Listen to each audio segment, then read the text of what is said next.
Hi there, and welcome to The Daily Gardener, an almanac of garden history, literature, and small botanical joys. I'm Jennifer Ebling, and today is March 16th. March is a month of holding on. We label, we press, we photograph, and we organize. Not because things are finished, but because they aren't. This is the time of year when gardeners begin to notice what might slip past if we don't pause, what might blur, and what might disappear between now and summer.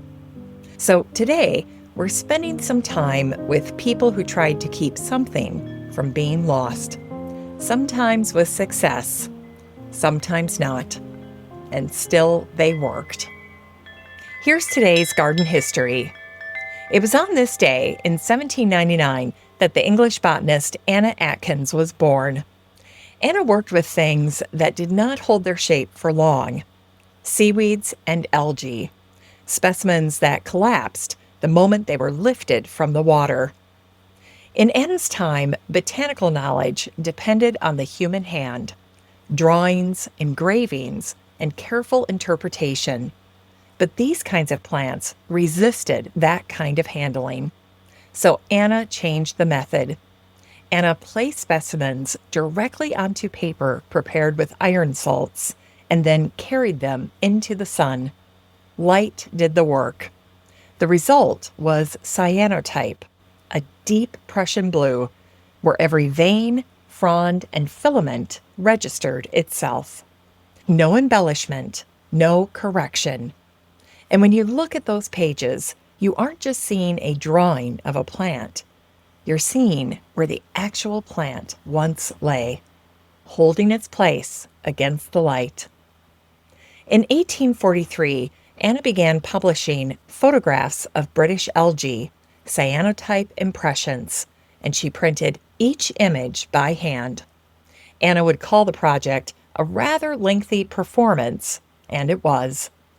For years, Anna returned to the same careful actions, preparing the paper, placing the specimen, waiting for the sun, and then washing the page over and over again, so that forms most likely to dissolve, to tear, to vanish once removed from water might remain, at least as long as paper and light would allow.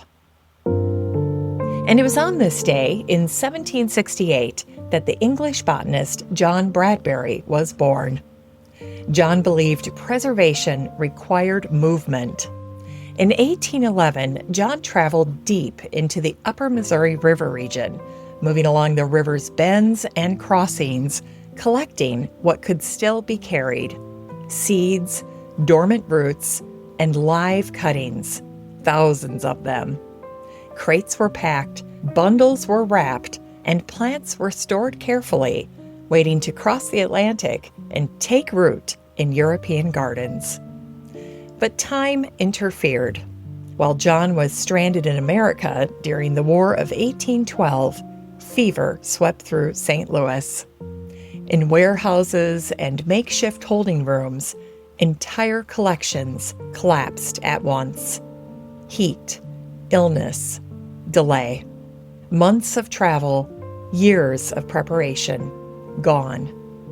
Some shipments survived, but while John remained trapped by war and distance, another botanist gained access to those surviving plants in London and published their descriptions first. The plants entered the record. John's name did not.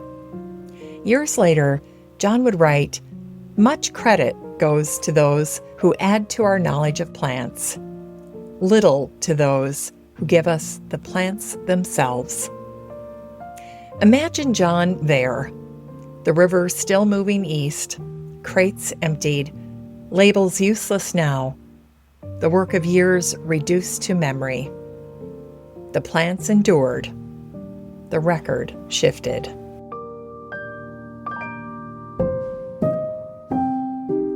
In today's Unearthed Words, we hear an excerpt from a poem by the French poet Sully Prudhomme, born on this day in 1839.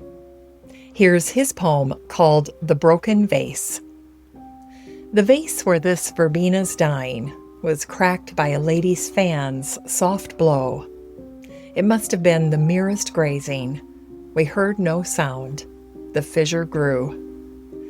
The little wound spread while we slept, pried deep in the crystal, bit by bit.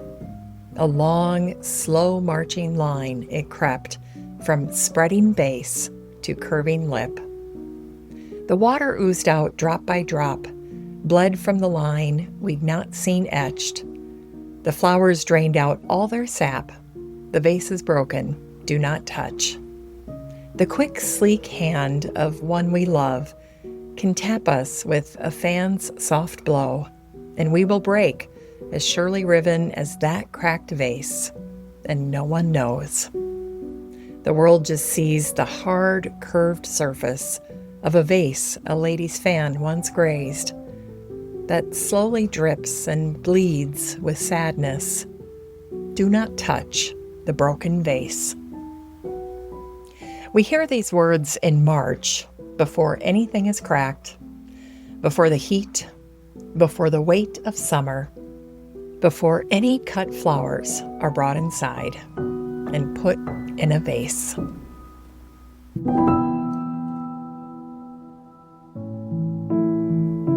It's time to grow that garden library with today's book, British Gardens by Monty Don. It's British Gardens Week here on The Daily Gardener, which means all the book recommendations for this week feature books devoted to gardens shaped by long weather, layered history, and the patience of generations. These are books for noticing the years when gardening becomes less about control and more about continuity. Monty Don is a familiar guide here. In British Gardens, Monty explores 60 extraordinary gardens, from the wilds of Scotland to the cliffs of Cornwall. Think Alnwick Gardens' Grand Cascades, Beatrix Potter's intimate Lake District haven, rewilded magic at Knepp Estate, and even the quirky birthplace of the garden gnome. Paired with Derry Moore's breathtaking photography and a BBC Two series, it connects historical gems, public parks, urban barges, and community plots into a story of resilience and eccentricity. Monty spotlights hidden treasures alongside icons like King Charles' private Birkhall Gardens, blending royal elegance with everyday access. Monty tackles tough climates, from coastal edges to city spots, revealing real innovation, and his thoughtful prose turns simple visits into deep reflections on the garden spirit in Britain. This is a book that doesn't rush you. It's one you might reach for in the evening or on a day when the garden asks for very little and gives even less. British Gardens by Monty Don keeps company with gardeners who understand that a garden is never finished, only carried forward. And finally, here's something sweet to ignite the little botanic spark in your heart. It was on this day in 1918 that students at the University of North Carolina planted Davy Poplar Jr., a grafted successor to a beloved aging tree. The original poplar was still standing at the time. Its shade still reached the ground. Classes still gathered beneath it, and footsteps still passed without thinking twice.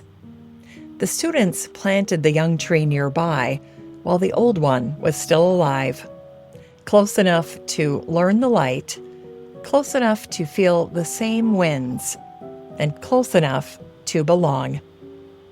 Not because the original had fallen, but because one day it would. Years passed, classes graduated, buildings shifted, and paths were rerouted. The original poplar weakened, limbs were lost, the space beneath it changed, and slowly, almost without notice, the younger tree widened its rings. Roots pressed deeper. Shade began to gather somewhere else. Each season since, the tree has grown quietly, rings widening, branches lifting, shade gathering year by year. The students who planted Davy Poplar Jr. are gone, but the tree remains. As we close the show today, remember, some things are held in light. Some are carried across water, some are planted early, while the old ones still stand. Not everything is saved.